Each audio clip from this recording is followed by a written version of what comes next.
Your time starts now. అందరికీ నమస్కారం. నా పేరు విలోహిత్. నేను ఎస్బిఎంసిహెచ్ శ్రీ బాలాజీ మెడికల్ కాలేజ్లో ఫస్ట్ ఇయర్ ఎంబీబీఎస్లో చదువుతున్నాను. ఈరోజు మనం మాట్లాడబోయే టాపిక్ ఒక చాలా ఇంపార్టెంట్ టాపిక్. దీన్ని అయితే మనం హైపోవాల్మిక్ షాక్ అని అంటాము. Next slide. మనం ఈరోజు చూడబోయే విషయాలు ఏంటంటే హైపోవాల్మిక్ షాక్ అంటే ఏంటి, అది దేని వల్ల అవుతుంది, దాని సిమ్టమ్స్ ఏంటి, దాని కారణాలు లక్షణాలు ఏంటి, దాంతో దాన్ని ఎలా మనము కనిపెట్టగలము, ఒక మనిషికి అది జరిగిందంటే దాని ప్రభావం ఏంటి, ఎమర్జెన్సీ లేకపోతే అకస్మాత్మకమైన స్థితిలో మనం ఎవరికైనా ఎలా సహాయం పొందగలమో అది మనం తెలుసుకుందాం. Next slide. ఫస్ట్ మనం తెలుసుకోవాల్సిన మొదటి విషయం ఏంటంటే మనం హైపోవాల్మిక్ షాక్ గురించి మాట్లాడుతున్నప్పుడు హైపోవాల్మిక్ షాక్ అంటే సర్క్యులేటింగ్ బ్లడ్ వాల్యూమ్ లేదా ఎక్స్ట్రా సెల్యులర్ ఫ్లూయిడ్ వాల్యూమ్ తగ్గడం వల్ల జరిగే షాక్. ఇది రెండు విధానాలుగా ఉంటుంది. ఒకటి హిమోరజిక్, ఇంకా రెండోది నాన్ హిమోరజిక్. Next slide.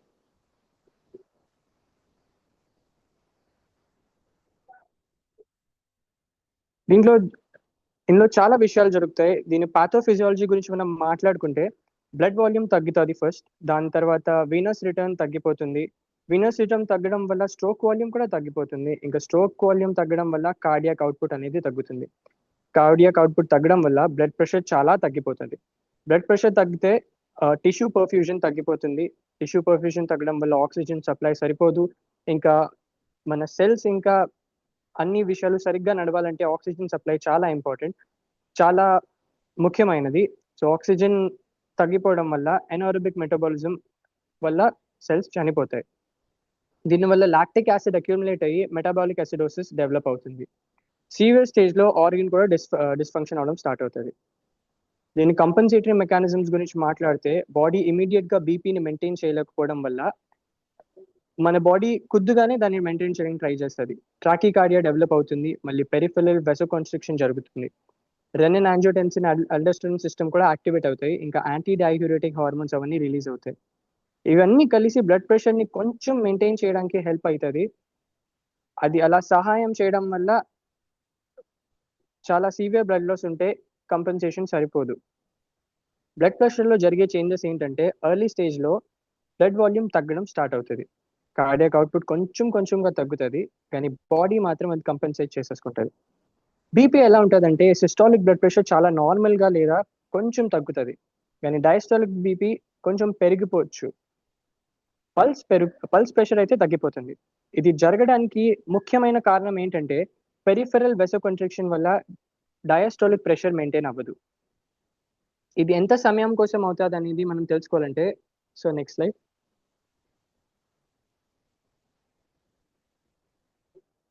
ఇది ఎంత సమయం కోసం అవుతుందో మనం తెలుసుకోవాలంటే ట్రీట్మెంట్ లేకుండా కొన్ని గంటల్లో సివియర్ స్టేజ్కి వెళ్తుంది. దీంట్లో ఒక స్టేజ్ ఎలా ఉంటుందంటే ఇర్రివర్సిబుల్ స్టేజ్. అందులో బీపీ చాలా తక్కువగా ఉంటుంది, ఆర్గన్స్కి బ్లడ్ సప్లై ఆల్మోస్ట్ ఉండదు, చాలా వరకు తగ్గిపోతుంది, సెల్యులర్ డ్యామేజ్ పర్మనెంట్గా అవుతుంది. ఈ స్టేజ్లో 1 నుంచి 2 గంటల వరకే సివియర్ ఆర్గన్ డ్యామేజ్ జరగచ్చు. వెంటనే మనము దాన్ని ట్రీట్మెంట్ చేయకపోతే సర్వైవల్ ఛాన్సెస్ చాలా తగ్గిపోతాయి. బీపీ తగ్గడం వల్ల జరిగే ప్రభావం ఏంటంటే మన మెదడులో, మన బ్రెయిన్లో చాలా కన్ఫ్యూజన్స్, రిలెంట్లెస్నెస్, అన్కాన్షియస్నెస్ జరగచ్చు. మన కిడ్నీస్లో యూరిన్ అవుట్పుట్ తగ్గిపోతుంది. అక్యూట్ కిడ్నీ ఇంజురీ జరిగే చాలా ఛాన్సెస్ ఉన్నాయి. మన హృదయంలో మయోకార్డియల్ ఇస్కేమియా జరగచ్చు. లంగ్స్లో ఏముంచి రెస్పిరేటరీ డిస్ట్రెస్ డెవలప్ అవ్వచ్చు. ఇంకా సెల్స్లో anaerobic metabolism, lactic acidosis, cellular swelling, ఇంకా ఆర్గన్ ఫెయిలియర్ లాంటివి జరగచ్చు. ఎంత సమయం వరకు ఎఫెక్ట్ చేస్తుంది దాని గురించి మాట్లాడంటే మైల్డ్ బ్లడ్ లాస్ ఉంటుంది. ఎర్లీ కంపెన్సేషన్ అరౌండ్ 30 to 60 నిమిషాల వరకు మనం మేనేజ్ చేయొచ్చు. సివియర్ హైపోటెన్షన్ డెవలప్ అవుతుంది. ఇంకా 40% బ్లడ్ లాస్ ఉంటే ఇమ్మీడియట్గా కొలాప్స్ అయ్యే ఛాన్సెస్ ఉన్నాయి. ఇది ఎగ్జాక్ట్గా ఫిక్స్ అయ్యే టైం కాదు. మన వయస్సు, మన ఆరోగ్యం, మన రక్తం కండిషన్ బట్టి ఇది దాని మీద ఆధారపడి ఉంటుంది. So next line.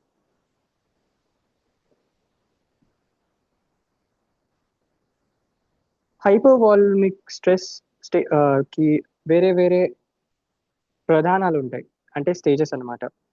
హైపోవాల్మిక్ షాక్ ని బ్లడ్ లాస్ పర్సెంటేజ్ బేస్ మీద 4 స్టేజెస్ లో మనం విడదీయొచ్చు.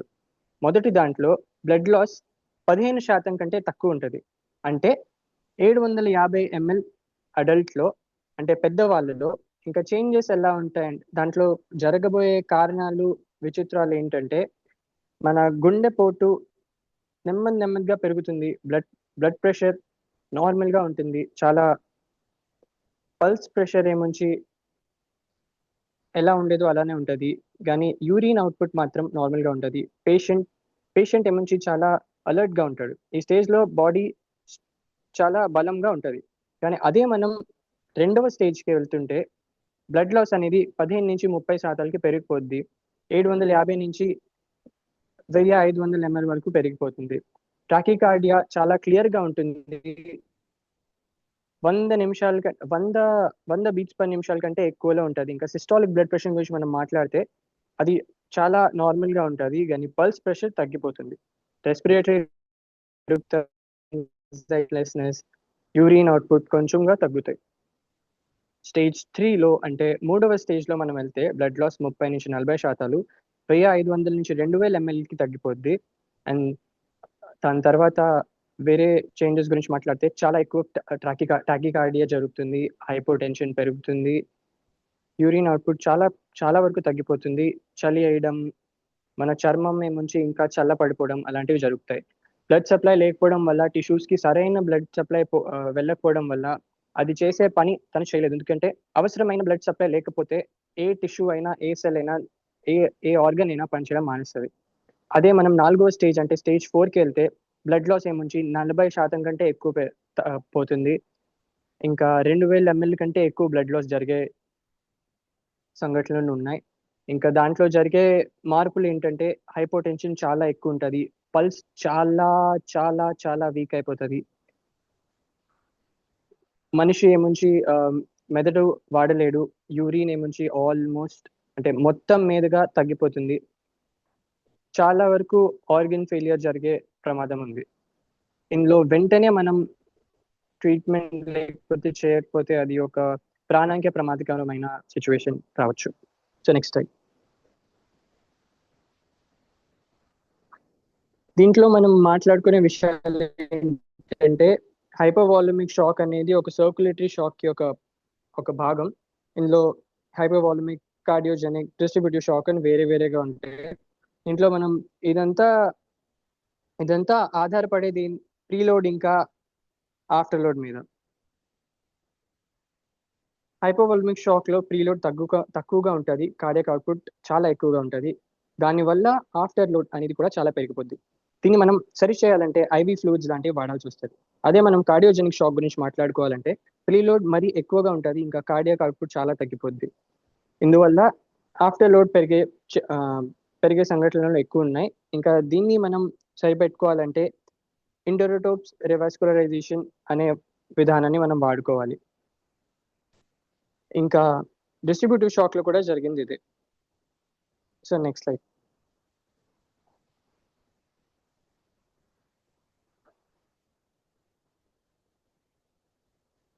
సిమ్టమ్స్ అనగా లక్షణాల గురించి మనం తెలియాలంటే ఇందులో కూడా చాలా స్టేజ్లు ఉంటాయి. ప్రోగ్రెసివ్ స్టేజ్ అనే దాంట్లో టాకీకార్డియా చాలా ఎక్కువగా ఉంటుంది. హైపోటెన్షన్ స్టార్ట్ అవుతుంది. పల్స్ చాలా తగ్గిపోతుంది. మనం శ్వాస తీసుకునే గతి చాలా పెరిగిపోతుంది. ఆలిగ్యూరియా అంటే యూరిన్ అవుట్పుట్ తగ్గిపోవడం అది జరుగుతుంది.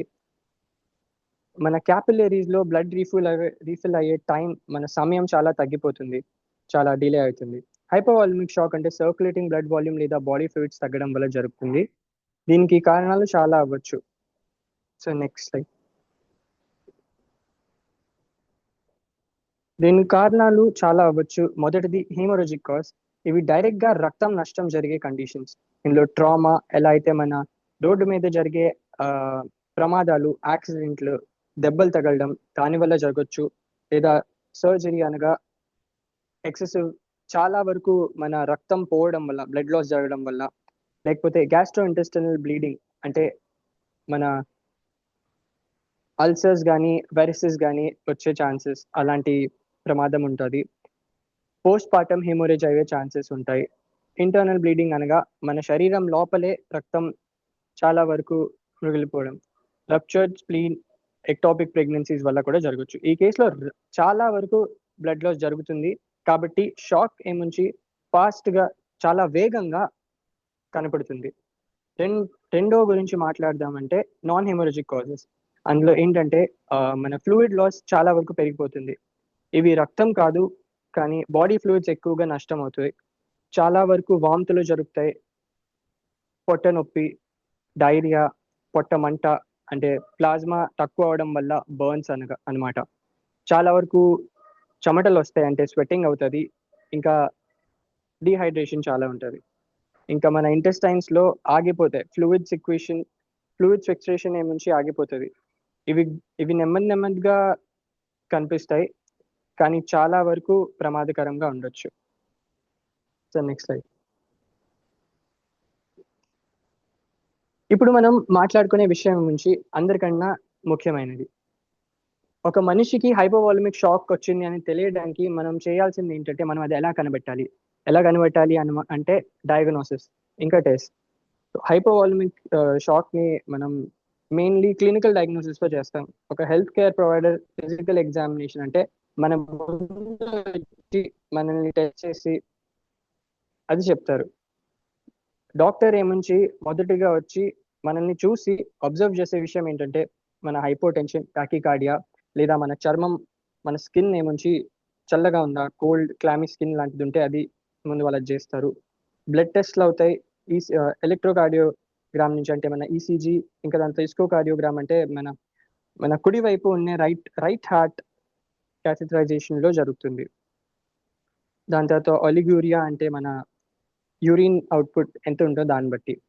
ఇంకా వాళ్ళు మన పాత విషయాలు కూడా చూస్తారు. దానికంటే ముందు జరిగిన ట్రామా అంటే దెబ్బలు తగలడం కానీ, వాంతులు, పొట్ట నొప్పి, బర్న్స్, సర్జరీ అలాంటివి ఏమైనా జరిగితే కూడా వాళ్ళు దాన్ని ముఖ్యంగా బుర్రలో పెట్టుకుంటారు. నెక్స్ట్ తర్వాత విషయాల్లో మనం ముందుకి సాగాలంటే మనిషి ప్రీవియస్ రిపోర్ట్స్ కూడా అడుగుతారు. రెండవది ఏమంటే వైటల్ గా మానిటరింగ్ చేస్తారు. ఇందులో blood pressure, pulse rate, respiratory rate, oxygen saturation ఇవన్నీ కూడా చూసుకుంటారు. ల్యాబ్ టెస్ట్ అనగా haemoglobin, haematocrit, serum lactate, ABG, renal functions లాంటివి చాలా చేస్తారు. ఎలక్ట్రోలైట్ బ్యాలెన్స్ ఎట్లా ఉంది, మన ప్రాక్సిమల్ కాన్వల్యూటెడ్ టిబ్యూల్స్ ఇవన్నీ ఎట్లా ఫంక్షన్ చేస్తాయి, అవన్నీ కూడా చాలా వరకు ముఖ్యమైన కారణాలు. ఇమేజ్ టెస్టింగ్ అనగా అల్ట్రాసౌండ్ తో మనం చాలా త్వరగా ఇంటర్నల్ బ్లీడింగ్ ని కనిపెట్టగలం. CT scan, x ray. ఇంకా మనం నెక్స్ట్ స్లైడ్. ఇప్పుడు మనం మాట్లాడాల్సింది మనం దీన్ని ఎలా మేనేజ్ చేస్తాం, లేకపోతే దీన్ని ఎలా మనము క్యూర్ చేస్తాం. ఇది కాకుండా ఇందులో వేరే రకాలైన మేనేజ్మెంట్ సిస్టమ్స్ ఉంటాయి. ఇందులో ఒకటి ఏముంచి దీన్ని అంటారు ఏబిసి అప్రోచ్, అంటే ఎయిర్వే, బ్రీతింగ్, సర్క్యులేషన్. ఎయిర్వే క్లియర్గా ఉండాలి. మనిషి ఏమీ చేయలేకపోతే అన్కాన్షియస్ ఉండే స్థితిలో ఎయిర్వే మనం సెక్యూర్ చేసుకోవాలి. బ్రీతింగ్ అంటే హై ఫ్లో ఆక్సిజన్ ఇవ్వాలి. వాళ్ళకి ఆక్సిజన్ పర్సెంటేజ్ వాళ్ళని పెంచేసి ఉంచాలి, దాన్ని మానిటర్ చేసుకోవాలి. బ్లడ్ సర్క్యులేషన్ అనగా మన పల్స్, బీపీ చెక్ చేయాలి. 2 పెద్ద బోర్ ఐవి కెనాల్స్ ని పెట్టాలి. బ్లడ్ శాంపిల్ కలెక్ట్ చేసుకోవాలి. దాని తర్వాత fluid rejection, blood transfusion control, ఇంకా దాని గురించి మనం తెలుసుకుంటాం. So next slide. అన్ని విషయాల్ని ఒకేసారి చూపించాలంటే ఇది ఒక సమరీ లాంటిది. ఇక్కడ మనం ఫస్ట్ బ్యాక్గ్రౌండ్ అనగా హిస్టరీ చెక్ చేస్తాం. వాళ్ళ ఎక్స్ట్రా సెల్యులర్ వాల్యూమ్ ఎట్లా ఉంది, ట్రీట్మెంట్ కోసం దాని తర్వాత సైన్స్ ఇంకా సిమ్టమ్స్ మనం చెక్ చేస్తాం. ఇందులో చాలా వరకు తల తిరగడాలు, దాహం వేయడం, వీక్ గా అనిపించడం లాంటివి జరుగుతాయి. ఇవి దానికి ముఖ్యమైన లక్షణాలు, అంటే సైన్స్ ఇంకా సిమ్టమ్స్. దాని తర్వాత మళ్ళీ ఇంకో కన్ఫర్మేషన్ స్టేజ్ కోసం డయాగ్నోసిస్ లో blood test, CBC, urine test ఇవన్నీ మనం చేస్తాం. ఇవన్నీ అయిన తర్వాత ఓరల్ హైడ్రేషన్, ఇంకా డైట్ మెయింటెనెన్స్, ఐవి ఫ్లూయిడ్, ఇంకా బ్లడ్ ట్రాన్స్ఫ్యూజన్ తో మనం హైపోవాలమిక్ షాక్ అనే ఒక ప్రమాదకరమైన వ్యాధిని ఆపగలం. So next slide. దీనికి ముఖ్యమైన మెడికేషన్స్ అనగా ఔషధాలు, ఎపినెఫ్రిన్ ఎక్కువ ఉన్న ఔషధాలు, నాన్ ఎపినెఫ్రిన్, డోపమిన్, డోబ్యూటమిన్. ఎందుకంటే హైపోవాల్మిక్ షాక్ వచ్చినప్పుడు మన కార్డియక్ అవుట్పుట్ చాలా వరకు తగ్గిపోతుంది. దానివల్ల దానివల్ల తగ్గిపోయే విషయాలు ఏంటంటే మన యూరిన్ అవుట్పుట్ తగ్గిపోద్ది. ఇప్పుడు దీన్ని పాథోఫిజియాలజీ గురించి మాట్లాడాం ముందే. సో దాన్ని బట్టి మనకి అర్థమయ్యే విషయం ఏంటంటే ఇలాంటి ఔషధాలు వాడితే మన కార్డియాక్ అవుట్పుట్ పెరిగే ఛాన్స్ అంటే లక్షణాలు ఎక్కువ ఉన్నాయి. దాంతో మన యూరినరీ అవుట్పుట్ ఇన్పుట్ కూడా పెరుగుతుంది. కాంప్లికేషన్స్ ఏమొచ్చి బ్లడ్ ప్రెషర్ పెరగొచ్చు, హార్ట్ రేట్ మాల్ ఫంక్షన్ అవ్వచ్చు, బ్రీతింగ్ లో అంటే మన శ్వాస తీసుకునే దాంట్లో మనం కష్టపడాల్సి వస్తుంది. ఇంకా తలనొప్పి, ఇంకా మన గుండె పోటు ఏమంచి ఇటు అటుగా జరగచ్చు, అంటే ఇర్రెగ్యులర్ గా. So next slide.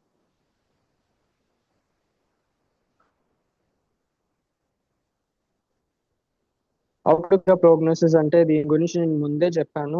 ఇందులో ఎర్లీ ట్రీట్మెంట్ లో మనం నెమ్మదిగా వాళ్ళ గురించి తెలుసుకొని మైల్డ్ షాక్ లాంటివి ఏమైనా వస్తే, ఆర్గన్ డ్యామేజ్, హార్ట్ అటాక్ లాంటి ఆర్గన్ ఫెయిలియర్స్ లాంటివి ఏమైనా ఉంటే మనం త్వరగా దాన్ని కనిపెట్టగలం. So next slide.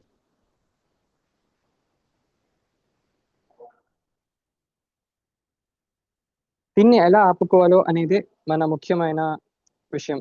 ఇప్పుడు ఒక మనిషికి ముందుగా ఆ ఆ కష్టం లేనప్పుడు మనం దీన్ని ఆపుకోవాల్సిన విధానాలు ఏంటంటే, ట్రామాటిక్ ఇంజరీ అనగా ముందు నుంచే జరిగిన దెబ్బలని మనం ఐడెంటిఫై చేసుకొని ముందుకి కొనసాగాలి. డైయూరెటిక్ అనగా మన యూరినరీ విషయాల గురించి తెలుసుకోవాలి. డైరియా, వామిటింగ్, ఇవన్నీ దీని గురించి మనం ముందే మాట్లాడుకున్నాం. ఇంకా మీరు ఎప్పుడైనా ఇలాంటి పరిస్థితుల్లో ఉంటే వెంటనే 112 అనగా ఎమర్జెన్సీ హెల్త్ కేర్ నంబర్కి వెంటనే మీరు సంపర్కించి వాళ్ళని తెలియచేస్తే వాళ్ళు వెంటనే వచ్చి మనకి సహాయం పొందిస్తారు. So next slide.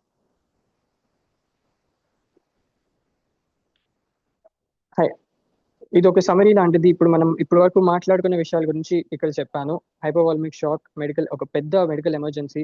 దీన్ని ట్రీట్మెంట్ చేయకపోతే ప్రాణాలకే ప్రమాదకం. దీని రికవరీ స్టేజ్ లో చాలా కష్టాలు ఉంటాయి. ట్రామాటిక్ ఇంజరీ వల్ల తెలిసే విషయాలు చాలా ఉన్నాయి. దానివల్ల మనకు తగిలే దెబ్బలకు, బౌన్స్, దానికి బాగా మనం చూసుకోవాలి, అంటే కేర్ తీసుకోవాలి. సో ఈరోజు మనం మాట్లాడే విషయం ఒక చాలా ఇంపార్టెంట్ అయిన విషయం. So next slide. ఇక్కడే నేను విడుదల తీసుకుంటాను.